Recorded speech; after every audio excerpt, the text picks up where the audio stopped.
স্বাগত ডেডলাইন ঢাকায়, আপনাদের সাথে আছি গোলাম কিবরিয়া।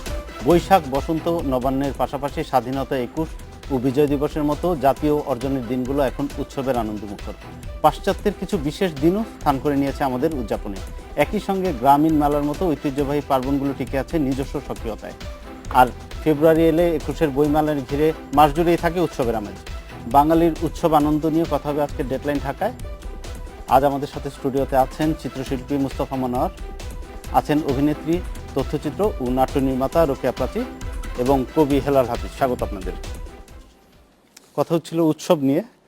আপনার শৈশবে দেখা উৎসবগুলো, গ্রামীণ উৎসব, নবান্ন, বর্ষবরণ, বসন্ত, এগুলোর পাশাপাশি এখন যেগুলো আমরা উদযাপন করি ঘটা করে, তার মধ্যে পার্থক্যটা কি? আসলে পার্থক্য বোধহয় নেই। আমরা যদি সেই সময়কার মন নিয়ে কথা বলি, তখন তো 12 মাসে 13 পার্বণ। তার মানে আমাদের যে উৎসবগুলো সবই কৃষিভিত্তিক, তাই না?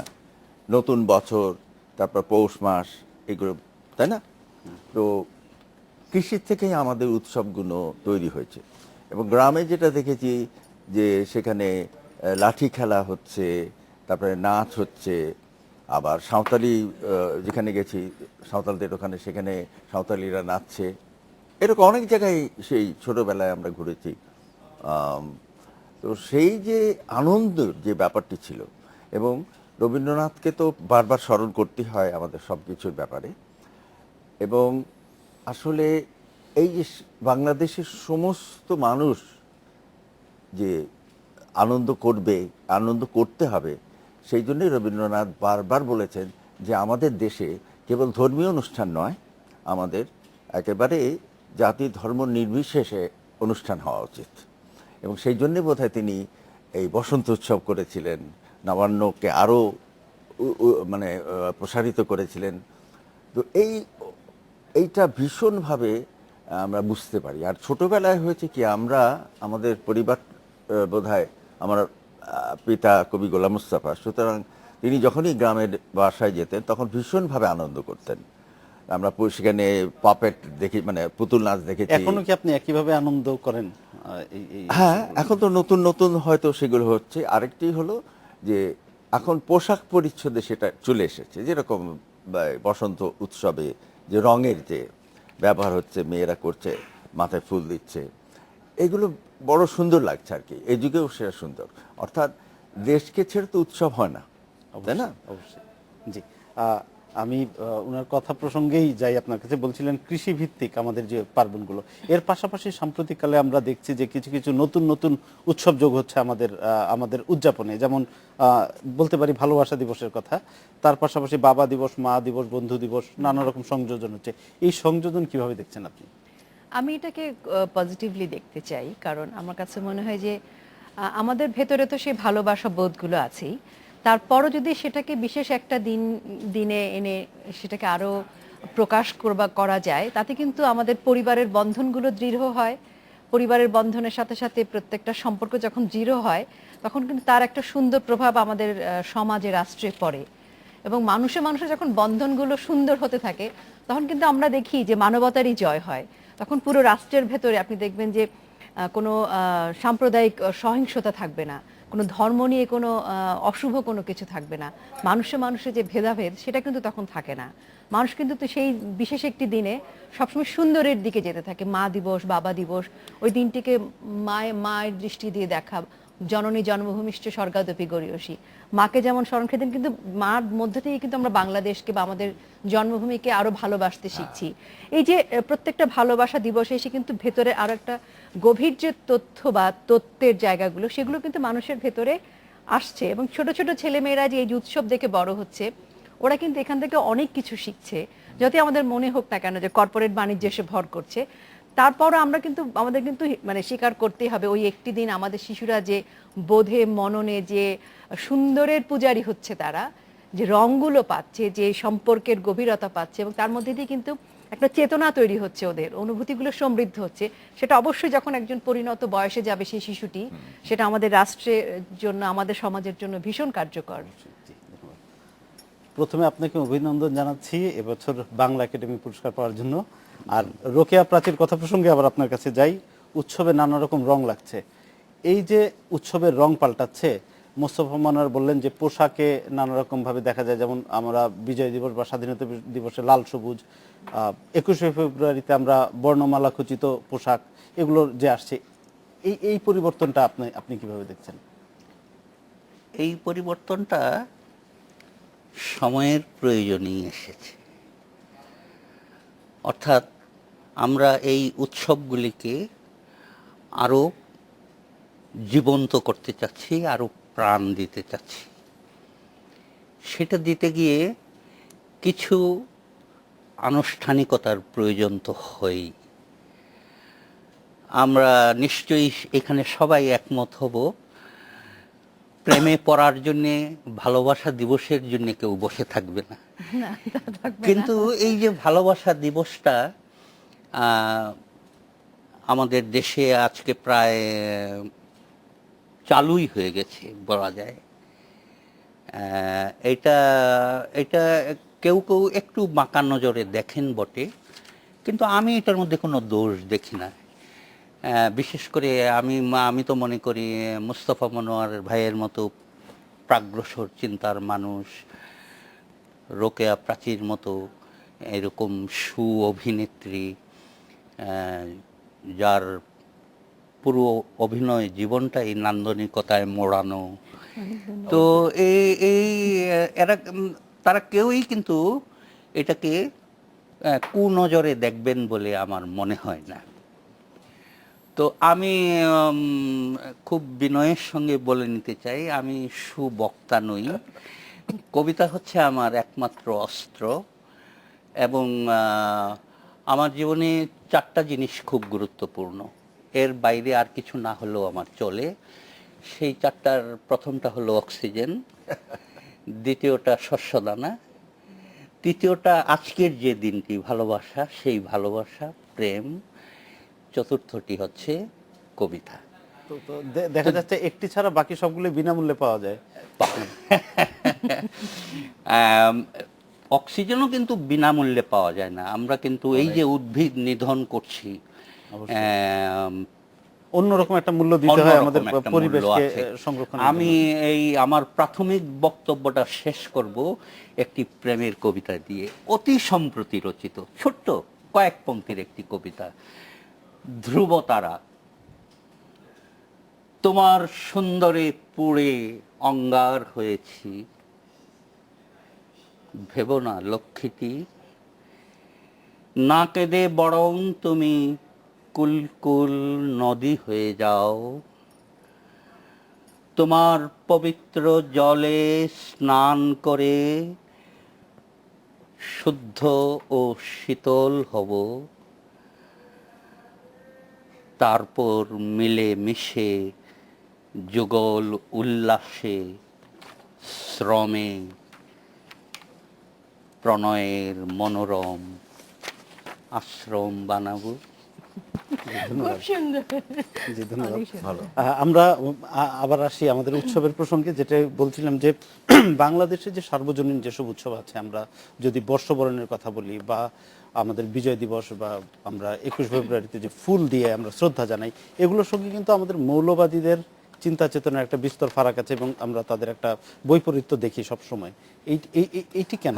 এইটার জন্যই আমি বলেছিলাম যে রবীন্দ্রনাথ প্রথম এটা উপলব্ধি করলেন এবং বললেন যে ধর্ম নিরপেক্ষ কি আমাদের উৎসব হতে পারে। সেখানে বসন্ত উৎসব, তার কত গান, আমাদের এখন বসন্ত উৎসব করতে গেলেই তার গান ছাড়া বসন্ত উৎসব হবে না। বর্ষামঙ্গল, শরৎ, এমনকি গ্রীষ্ম, সব কিছুতে যে আমরা উৎসব করব, এগুলো যে আনন্দে, শরৎ, সব কিছু উনি করে দিয়েছেন। অর্থাৎ উৎসবটা হলো মানুষকে পাবার জন্যে, মানুষকে ভালোবাসবে, বিরহের ক্ষেত্রেও তার কাছে যাওয়া ছাড়া উপায় নেই। হ্যাঁ, অর্থাৎ মানুষের সঙ্গে মানুষের যে মিল, সেটা বারবার উপলব্ধি করার জন্য। আমরা ভুলে যাই কাজে কর্মে, সংসারের নানান ঘাত প্রতিঘাতে আমরা ভুলে যাই, কিন্তু একদিন আবার দরকার হয় যে সব ভুলে দেখি না, সেই মুহূর্তটা দেখি না কেমন, সেই জন্যেই। আর এখানে এমনকি বর্ষবরণকেও অনেকে মনে করেন যে এটা আমাদের শরিয়ত বিরোধী, তো হেন তেন অনেক কিছু, কিন্তু প্রতিটি দেশে প্রতিটি কালচারে তাদের নিজস্ব বর্ষ আছে এবং সেটা পালন করে এবং বিরাটভাবে পালন করে। জাপানিজ করে, চাইনিজ করে, সে অসাধারণ।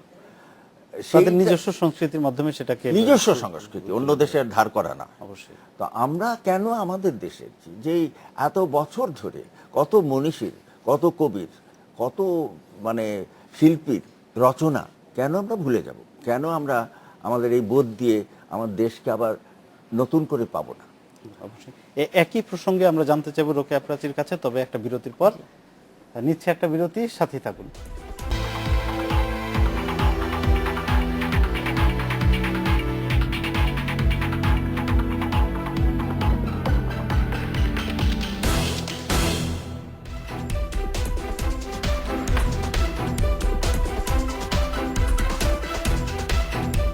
বিরতির পর ফিরে এলাম ডেডলাইন ঢাকায়। যে বিষয় নিয়ে কথা হচ্ছিল, আমাদের বাঙালির সার্বজনীন যে উৎসবগুলো সেগুলোর সঙ্গে মৌলবাদীদের একটা বিরোধ দেখা যায়। জি। এটা কেন? খুব স্বাভাবিক, কারণ বিরোধ তো শুধু না, তাদের এক ধরনের গাত্রদাহ হয় বলে কিন্তু আমরা দেখি রমনা বটমূলে পয়লা বৈশাখে বোমা হামলা হয়, হ্যাঁ। উদয়চির অনুষ্ঠানে বোমা হামলা হয়। কারণ এখানে একটা সুদূর প্রসারী আসলে গাত্রদাহের কারণ আছে। কারণ যে শিশুটি পয়লা বৈশাখে যায় বাবার হাত ধরে, যে শিশুটি 26শে মার্চ বা 16ই ডিসেম্বর লাল সবুজের ফতুয়া বা গেঞ্জি পরে, যেটাকে আমরা দেখে যতই বলি লোক দেখানো হোক না কেন, সেই শিশুটি কিন্তু বড় হয়ে কখনো শহীদ মিনারে ঢিল ছুড়বে না, সে কখনো পতাকা ছিঁড়বে না, সে কখনো সহিংস আন্দোলন করবে না, যে আন্দোলনের মধ্যে দিয়ে মানে জঙ্গিবাদের উত্থান হয়, বা সে এমন কোনো রাজনৈতিক মতাদর্শ বড় হবে না যে রাজনৈতিক মতাদর্শ আমাদের যে সাম্যের কথা বলে, মানুষের কথা বলে, মানবতার কথা বলে, তার বিরুদ্ধে যায়। কাজেই মৌলবাদ শক্তি কিন্তু অবশ্যই চাইবে আমরা যে ধর্ম বর্ণ নির্বিশেষে মানুষের যে জয়গানের যে অনুষ্ঠানগুলো করি, যে উৎসবগুলো হয় সারা বাংলায়, যেখানে ধর্ম বর্ণ নির্বিশেষে মানুষ একাকার হয়ে যায়, তো সেখানে গাত্রদাহ হওয়াটা খুবই স্বাভাবিক। এবং মানে এই হওয়াটার জন্যই আমাদের আরো জোরদারভাবে উৎসবগুলোকে করতে হবে। আজকে এখনকার গণমাধ্যমে আমরা দেখি অনেক বেশি মানে টেলিভিশন, নাটক, অনুষ্ঠানে অনেক বেশি মনোযোগ দেওয়া হয়। এটা আমি এটাকে খুব অ্যাপ্রিসিয়েট করি। এবং প্রত্যেকটা পত্রিকা বিশেষ ক্রোড়পত্র ছাপানো হয়, তারপরে জামা কাপড় মানে ফুলের টোপর পড়ছে, আরো অনেক বেশি হবার প্রয়োজন আছে। রাস্তাঘাট যানজট হয়, আমাদের খারাপ লাগে, কিন্তু তারপরও আমার মনে হয় যে আরো বেশি হোক, মানে লাখ লাখ কোটি কোটি মানুষ এইসব উৎসব করুক, ঢাকা শহর গিজগিজ করুক, সারা বাংলা গিজগিজ করুক। তখন হবে কি, এই মৌলবাদ শক্তিরা বুঝতে পারবে যে তারা যে ধরনের মানে ধর্ম নিয়ে যে দুর্বৃত্তায়ন করছে, সেটা আসলে বেশি দূর যাবে না। কারণ আমাদের শিশুরা, আমাদের মানুষরা যখন জেগে উঠবে, এই যে মানে মানে অপার উৎসবে জেগে উঠবে, যখন মানবতার যখন জয় হবে, আমাদের রবীন্দ্র চর্চার যখন জয় হবে, তখন কিন্তু কোনো মৌলবাদ শক্তি বাংলাদেশে টিকে থাকতে পারবে না। বলতে চাই, হেলাল হাফিজের কাছে যাচ্ছি আমি। বইমেলা আমাদের প্রাণের উৎসব এবং মাস জুড়ে চলে, ফেব্রুয়ারি মাসটাই থাকে উৎসবের আমেজে। এবার একটা কথা শোনা যাচ্ছে যে সামনের বছর থেকে বইমেলায় বিদেশি স্টল রাখা হবে এবং সেটা নিয়ে নানা রকম মতামত আমরা পাচ্ছি, প্রকাশকরা, লেখকরা। আপনি এটা কিভাবে দেখছেন? আমি মনে করি জ্ঞান আহরণের ব্যাপারে বাধা নিষেধ না থাকাটাই সমীচীন।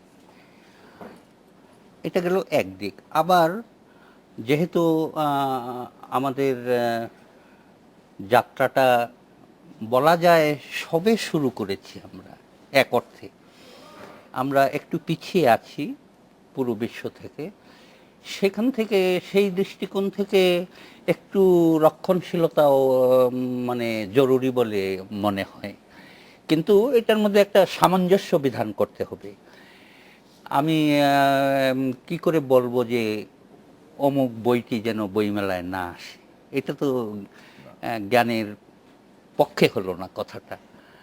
আবার আমি কি করে বলবো যে না বিদেশের বই বেশি আসুক, আমাদের এখানকার যা আছে চলুক? সেটাও আবার খুব যে যৌক্তিক হবে কথাটা আমার মনে হয় না। ধরুন কবিতা সাহিত্যের যতগুলি শাখা আছে, এই যে মনোয়ার ভাইয়ের সঙ্গে আমরা বসে গল্প করছিলাম, কবিতার পাঠক বোধহয় সবচেয়ে কম। মানে বর্ণজ্ঞান সম্পন্ন মানুষ যারা, তাদের অর্ধেক অংশ সাহিত্য পড়েন না, বাকি অর্ধেক পড়েন। সেই অর্ধেকের অর্ধেক পড়েন চটুল উপন্যাস। সেই অর্ধেকের অর্ধেক পড়েন মননশীল প্রবন্ধ নিবন্ধের বই, সেই অর্ধেকের অর্ধেক পড়েন কবিতা। হ্যাঁ, এই প্রসঙ্গে আমি আরেকটা প্রশ্ন আপনার কাছে রাখতে চাই। এই যে এখন ফেসবুক, টুইটার বা ভার্চুয়াল সামাজিক যোগাযোগের যুগ, এই যুগে কি কবিতা আরো কমে যাচ্ছে কিনা পাঠক? মোটেও কমে যাচ্ছে না। আমি এই কবিরা সবসময় আশাবাদী হয়। গত 10 দিন আশাবাদী না, আমি একেবারে নিজের অভিজ্ঞতার থেকে বলছি। আমার নিজেরও ফেসবুক আছে। আমি যেহেতু এখন আর কোনো চাকরি করি না, এই মানে প্রেস ক্লাব, লাইব্রেরি এবং প্রেস ক্লাবের যে মিডিয়া সেন্টার, ওখানেই আমার জীবন মোটামুটি সীমাবদ্ধ। তো আমি দেখেছি একটি কবিতার পংক্তি, আমি এক পংক্তির একটা কবিতা লিখেছি কিছুদিন আগে, ওড়না নামে। ওড়না, তোমার বুকের ওড়না আমার প্রেমের জায়নামাজ, এই এক পংক্তি। আপনি বিশ্বাস করবেন না, হাজার হাজার হাজার হাজার তরুণ তরুণী বা মানুষ, কবিতা প্রেমী মানুষ এটাতে লাইক দিয়েছে। এবং এটা কি তারা কবিতা বুঝে লাইক দিয়েছে নাকি আপনার স্ট্যাটাস ভেবেছে? না না, কবিতা বুঝেই। কবিতা হিসাবে, কবিতা হিসাবে। তাহলে আমি কিছুতেই বিশ্বাস করি না যে এই প্রযুক্তি সর্বাধুনিক যে মানে আইটি তো পৃথিবীকে 300 বা 400 বছর মানে এগিয়ে আরো অনেক দিয়েছে এক বেশি ধাক্কায়। পাঠক তৈরি হ্যাঁ, করে এক দিয়েছে। ধাক্কায়। কিন্তু আমার মনে হয় এটা যদি মানে কবিরও কিন্তু দায়িত্ব আছে, পাঠকেরও দায়িত্ব আছে। পাঠক আমার কবিতাটা যে পড়বেন তাকেও এক ধরনের হোমওয়ার্ক করে আসতে হবে। মনোয়ার ভাই একটা ছবি আঁকলেন, সেই ছবিটা বোঝার জন্য কিন্তু আমাকেও তৈরি হয়ে যেতে হবে। একেবারে আমি আনারি একজন লোক গিয়ে দাঁড়িয়ে আমি একটু মনোয়ার ভাইয়ের কাছে আরেকবার যেতে চাচ্ছি, হ্যাঁ, মুস্তফা মনোয়ারের কাছে। এই প্রসঙ্গেই বলি আপনাকে যে এই যে ভার্চুয়াল গেমস এখন আছে, ভিডিও গেমস, কম্পিউটারে গেমস খেলছে বাচ্চারা, এইটার চাপে পড়ে কি আমাদের ঐতিহ্যবাহী পুতুল খেলা, পুতুল নাচ, তারপর আপনার সাপ খেলা, যেগুলো আগে ছিল আমাদের গ্রাম বাংলার মেলায় বা বিভিন্ন জায়গায় দেখা যেত, এগুলো কি হুমকির মুখে পড়েছে কিনা? হুমকির মুখে প্রযুক্তি এসে হয়নি। হুমকির মুখে এসে যেটা হয়েছে, এইগুলো আমাদের দেশে যেটা নষ্ট হয়েছে সেটা একেবারেই মানে ধর্মীয় কারণে। হ্যাঁ, পুতুল নাচ বলা হলো সেই সময়, আমরা জানি যারা যারা এখানে করছে, আপনি তো এটার পেছনে অনেক কাজ অনেক করেছেন। তোলবার জি, সেই বহুদিন থেকে চেষ্টা করছে। এরা বললো এটা বেশরিয়াত কিংবা এইসব কিছু বলে টলে সকলকে এখান থেকে তাড়িয়ে দেওয়া হলো, এবং আমাদের যা যা ছিল, মিলিত যে সংস্কৃতি ছিল, সেটা অলমোস্ট বন্ধ করে দেওয়া হলো পাকিস্তানের আমলে। সেই আমরা পাক সাফ হতে সমস্ত বন্ধ করে দিল বাংলাদেশের, এবং সেই উর্দু গজল টজল আসতে তারপর তো আমরা একটা স্বাধীন দেশ পেলাম।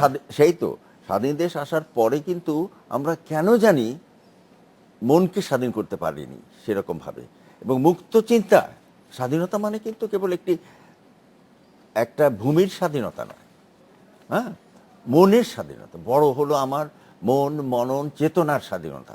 সেই চেতনার স্বাধীনতা আমরা প্রাথমিক পর্যায়ে পেয়েছিলাম, ভেবেছিলাম, কিন্তু পরবর্তী পর্যায়ে ভাবলাম যে মৌলবাদী যে শক্তিটা আছে তারা কিছুই চায় না। তারা বহু বছর পিছিয়ে কতগুলো চিন্তা তাদের মাথায় ঢুকেছে এবং সেটার বিশ্লেষণও করে না, কিছুই না, কিন্তু অন্ধের মতো। আবার যদি অন্যদিকে আমরা দেখি, রোকেয়া প্রাচী যেটা বললেন যে রমনা বটমূলে বোমা হামলা হলো, সেই দিনই কিন্তু বিকেলে আরো বেশি লোক রমনা বটমূলে গিয়েছেন এবং পরের বছর তার দ্বিগুণ লোক হয়েছে। এই শক্তিটাও কিন্তু আমাদের এই শক্তিটা আছে বলেই তো এতদিন আমরা এই ধরনের অনুষ্ঠান দেখতে পাচ্ছি। আর অনুষ্ঠান পৃথিবীর যে কোনো দেশেই যাক না কেন, অনুষ্ঠানই এই সমাজ সৃষ্টি করেছে। হয়তো যেখানে বিক্ষিপ্তভাবে মানুষ বাস করে, ওইখানে এইখানে এখানে 2 দিনের পর 3 দিনের পর, কিন্তু একদিন তারা মিলিত হয় অনুষ্ঠানকে কেন্দ্র করে, তাই না? গ্রিনল্যান্ডে তো এখানে ওখানে একদিন অনুষ্ঠানে আসে বহু কষ্ট করে। এই যে মিলনের যে ক্ষেত্রটি, সেটা কিন্তু মানুষকে মানুষ হিসাবে সম্মান করার ব্যাপার। এবং আরেকটি সত্তা আমাদের মধ্যে আছে যে আমরা কেবল ন্যাশনালিস্ট নয়, আমরা কিন্তু বিশ্ব মানব আমাদের মধ্যে কাজ করছে। সেই বিশ্ব মানবতার জন্যেই এই অনুষ্ঠান ভীষণভাবে দরকার। যে কারণে আমাদের দেশে যেরকম বার্থডেটা, এটা ডেট দরকার হয় না, কেক কাটা হয়, একটু মোমবাতি নেবানো হয়, খারাপ কি? একটা আনন্দ তো দরকার। হ্যাঁ, আর আমাদের দেশে আরো সাংঘাতিকভাবে ছিল একটা ইয়ে, যে কি হাতে খড়ি, অসাধারণ লাগে আমার। কি করে যেটা এই দেশে হয়েছিল, যেদিন প্রথম অক্ষর লিখবে সেদিন একটা উৎসব হবে, এর চেয়ে বড় আর কি আছে? মুখে ভাত। মুখে মুখে ভাত। ভাত। এই উৎসব কিন্তু আমরা এখন আর দেখতে পাই না। এখন মুখে কিন্তু ভাত। এখনো আছে মুখে ভাত। প্রথম যখন দাঁত হয় হ্যাঁ। গ্রামে কিন্তু দাঁতের পিঠার উৎসব হয়, প্রথম মুখে ভাত দেয় আহা, যখন কি সুন্দর সব ছিল। মুরব্বীরা আসে, সব পাড়া প্রতিবেশীরা আসে। আমরা হয়তো এটা গ্রামের একটা উৎসবগুলো অনুষ্ঠানের মতো হয় হ্যাঁ একেবারে। আচার এগুলো কিন্তু হয়, উৎসবের এখনো মতো গ্রামে হয়। হয়। মুখে ভাত এবং হাতে খড়ি। হাতে আমার তো মনে হয় হ্যাঁ। অত্যন্ত সামাজিকভাবে অত্যন্ত সচেতন জাতি এটা করতে পারে। Exactly. তো সেটা আমরা যদি ভুলে যাই, তাহলে আমরা কি নিয়ে থাকবো? হ্যাঁ, এটা তো মানে আমরা নিজেদের হারিয়ে ফেলা, মানে সবচেয়ে মানে বিক্ষিপ্ত হয়ে যাওয়া এবং নিজেকে নিজেকে হারিয়ে যাওয়া মানে আমার সংস্কৃতি থেকে যখনই সরে আসব তখনই আমি নিজেকে হারাবো। আরেকটি কথা, এই যে বাংলা ভাষা তো আমার মায়ের কথা না, কোটি মায়ের কত আদরের, কত দিনের ধন দিয়ে এই সৃষ্টি হয়েছে। মায়া, মমতা, ভালোবাসা সব কিছু দিয়ে এই ভাষা হয়েছে। এখন এই ভাষা যদি আমি চাই, তা আমার কি অন্যায় হবে? এবং এই ভাষা উৎসবে একদল আসেই না, ফুল দেওয়াটা নাকি খারাপ। এই শহীদ মিনারের ফুল দেওয়াটা নাকি খারাপ। বহু লোক আসে না, কিন্তু দিনের পর দিন প্রতিবার লক্ষ লক্ষ লোক বেড়ে যাচ্ছে। এইটাই আমাদের সবচেয়ে বড় আশা। জি জি, অবশ্যই, ধন্যবাদ। একটা বিরতি নিচ্ছি, একটা বিরতি, সাথেই থাকুন।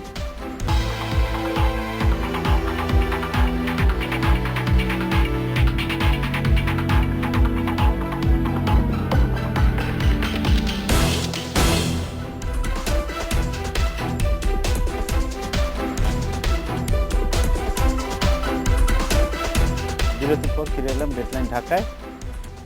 ভ্যালেন্টাইন্স ডে, ভালোবাসা দিবস। এই দিবসে প্রেমিক প্রেমিকাদের জন্য আপনার কি বলার আছে?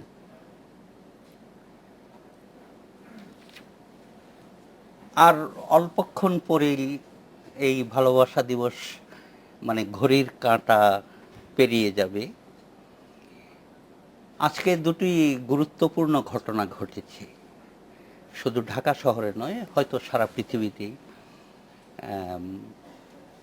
একটি হলো দুজন মানুষ আজকে নতুন করে প্রেমে পড়েছে, আরেকটি হলো দুজন মানুষ আর এই প্রেমের পিঞ্জরে আবদ্ধ থাকবে না বলে একজন আরেকজনকে জানিয়ে দিয়েছে। এই দুটো বিষয়ের উপর আমি ছোট ছোট আমার দুটো কবিতা পড়ে আমার বক্তব্য শেষ করছি। প্রথমটি, যারা প্রেমে পড়েছে আজকে, হৃদয়ের ঋণ। আমার জীবন ভালোবাসাহীন গেলে কলঙ্ক হবে তোর।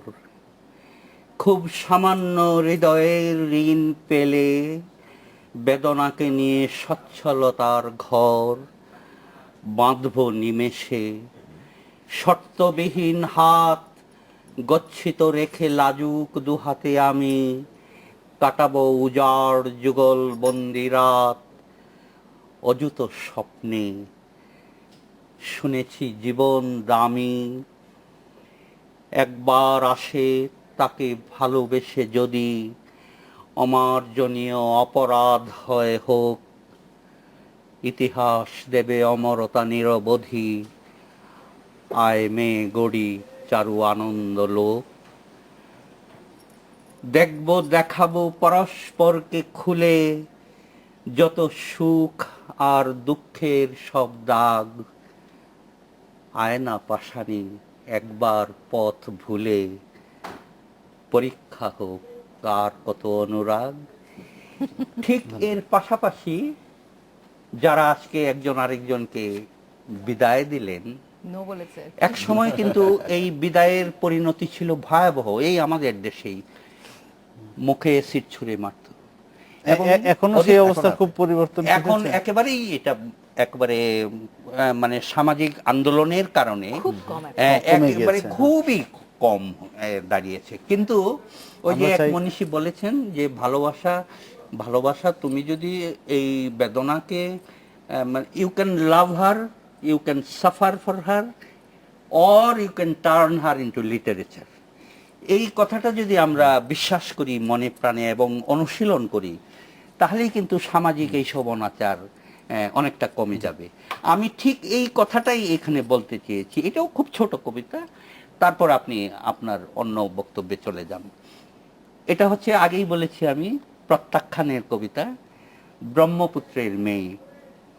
এক জীবনের সব হাহাকার বুকে নিয়ে অভিশাপ তোমাকে দিলাম, তুমি সুখী হবে, খুব সুখী হবে। বেদনা আমাকে নিয়ে আসই সব খেলেছে তুমুল, আর তিলে তিলে শিখিয়েছে সহনশীলতা।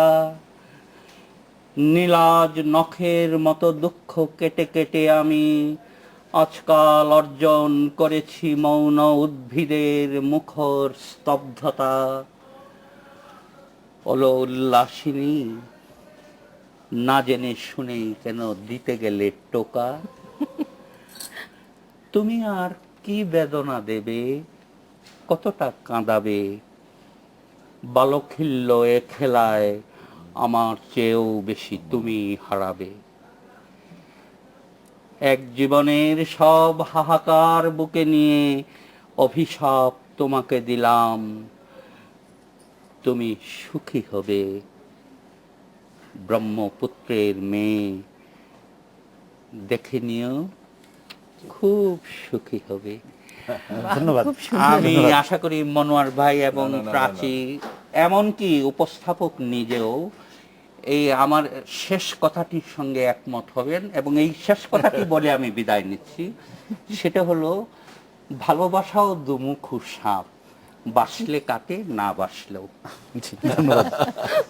আমরা একটু ভাষার প্রসঙ্গে আসি। আমরা জানি যে ভাষা গতিশীল এবং পরিবর্তনশীল, সেটা পরিবর্তন হয়, কিন্তু আমাদের ভাষা এখন একটু অদ্ভুতভাবে পরিবর্তন হচ্ছে। যেমন হালে এফএম রেডিও, বিজ্ঞাপনের ভাষা বা আধুনিক নাটকগুলো, সেগুলোতে নানা রকম ভাষা দেখা যায়। এই ভাষার এই ধরনের পরিবর্তন আপনি কিভাবে দেখেন? এটা আসলে পরিবর্ধন না, এটা আসলে ভাষা বিকৃতি বলা চলে।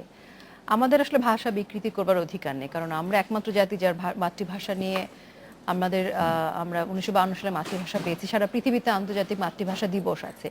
কাজেই যারা এটা করেন তারা আসলে দায়িত্বহীনতারই পরিচয় দেন। আমি দায়িত্ব নিয়ে কথাটা বলছি, কারণ আমাদের অনেকগুলো ভাষা আছে, অনেকগুলো আঞ্চলিক যে আমাদের জেলার ভাষা আছে। আমি নোয়াখালী ভাষা কথা বলতে পারি, এটা আমার গর্বের। আমি সিলেটি ভাষা কথা বলতে পারি, সেটা আমি দোষের মনে করি না। প্রত্যেকটা মানুষ তার জেলার ভাষায় কথা বলতে পারেন, নাটকে বলতে পারেন, বা প্রয়োজন বোধে যদি একজন অ্যাঙ্কর মনে করেন সেটা রিপ্রেজেন্ট করতে পারেন। কিন্তু একটি নাটকের সবকটি চরিত্র ভুল ভাষায় কথা বলবে, মানে যে ভাষায় কথা বলছেন সেটা কিন্তু ভুল ভাষা। অবশ্যই এটা কাম্য না। হ্যাঁ, আমরা মানে খুব এটাকে ভুল বলা চলে, আরেকটি ব্যাপার এটা উচিত নয়। বোধহয় যে পৃথিবীর সব দেশে যেটা আছে, যে এরকম বিভিন্ন স্থানের উচ্চারণ অন্যরকম হয়, আঞ্চলিক হয়ে যায় সেটা, কিন্তু এই সব জায়গার লোক তো এক জায়গায় আসে, একটি শহর, একটি মান ভাষা কিন্তু তারা একটা প্রত্যেকে তৈরি শহরে করে আসে কিংবা নিয়েছে। কোথাও একটা, তখন এই মিলনের ভাষাটাই হলো আসল ভাষা। হ্যাঁ, এই জন্যই প্রথমেই বলেছিলাম আমার মায়ের ভাষাটাই কিন্তু আমার মাতৃভাষা না। না, লক্ষ মা এতদিন ধরে এত চর্চা করে, এত মনীষী এসে, কবি এসে, রবীন্দ্রনাথ এসে এই ভাষাটাকে যেখানে নিয়ে গেছে, সেখান থেকেই আস্তে আস্তে আস্তে পরিণতি লাভ করবে। কার হাতে? আরেকজন কবির অপেক্ষায় থাকতে হবে, আরেকজন মনীষীর অপেক্ষায় থাকতে হবে। আমরা একদম শেষ পর্যায়ে চলে এসেছি। আপনার কাছে আমার শেষ প্রশ্ন, আপনার শৈশবে উৎসব নিয়ে হ্যাঁ। কোনো স্মৃতি আছে কিনা? ও, একটা আছে। ছেলেবেলায় তো আমরা প্রায় স্বাধীন ছিলাম আর কি। আমি তখন বোধহয় ক্লাস 1-এ পড়ি কিংবা এরকম, এত ছোট। তো হুগলিতে ছিলাম তখন। তখন দেখি কি এক পূজা, ঠিক হিন্দু নয় কিংবা সাঁওতালি কিছু একটা হবে, সব প্রসেশন নিয়ে যাচ্ছে, মারোয়ারিদের হতে পারে, একটা মূর্তি, আর সব যাচ্ছে অনেক ইয়ে, আর ওখান থেকে পয়সা এরকম করে ছড়িয়ে ছড়িয়ে মারছে, 1 পয়সা, মানে তামার যেটাকে পয়সা, হরিলুট বলে, ওই জাতীয় এরকম কিছু কি? কিছু একটা হবে। দেখি যে বস্তির ছেলেরা ওই সব মানে মারামারি করে ওইগুলো ইয়ে করছে, তো আমিও ঢুকে পড়লাম ওর মধ্যে। তো এর উপরে ওর এখানে খামচি লাগলো, এখানে করলো, ধুলো বালি মেখে আমিও এরকম 4-5 পয়সা, 1 পয়সা করে নিয়ে নিলাম, নিয়ে খুব আনন্দ করে গেছি আমার মেজবাবুর কাছে। আমার ছোটবেলা মা নেই, কারণ বুবুরাই মানুষ করেছে। মেজো বুবু গর্ব করে বলছে, এই টাকা আমি রোজগার করছি। বলি কি করে করলি? ওই রাস্তার থেকে। আর একটা মারে। মানে উৎসবের আনন্দ আপনার বিষাদে পরিণত হলো। না, না, বিষয় হয়নি। আমি সেটা আমার আমি সেদিন উপস্থাপকের আমরা একদম শেষ পর্যায়ে চলে এসেছি। ধন্যবাদ আমাদের স্টুডিওতে আসার জন্য আপনাদের সবাইকে। এই ছিল আজকে ডেডলাইন ঢাকায়। দেখা হবে আগামী শুক্রবার এই সময়ে। ভালো থাকুন, সুস্থ থাকুন, শুভরাত্রি।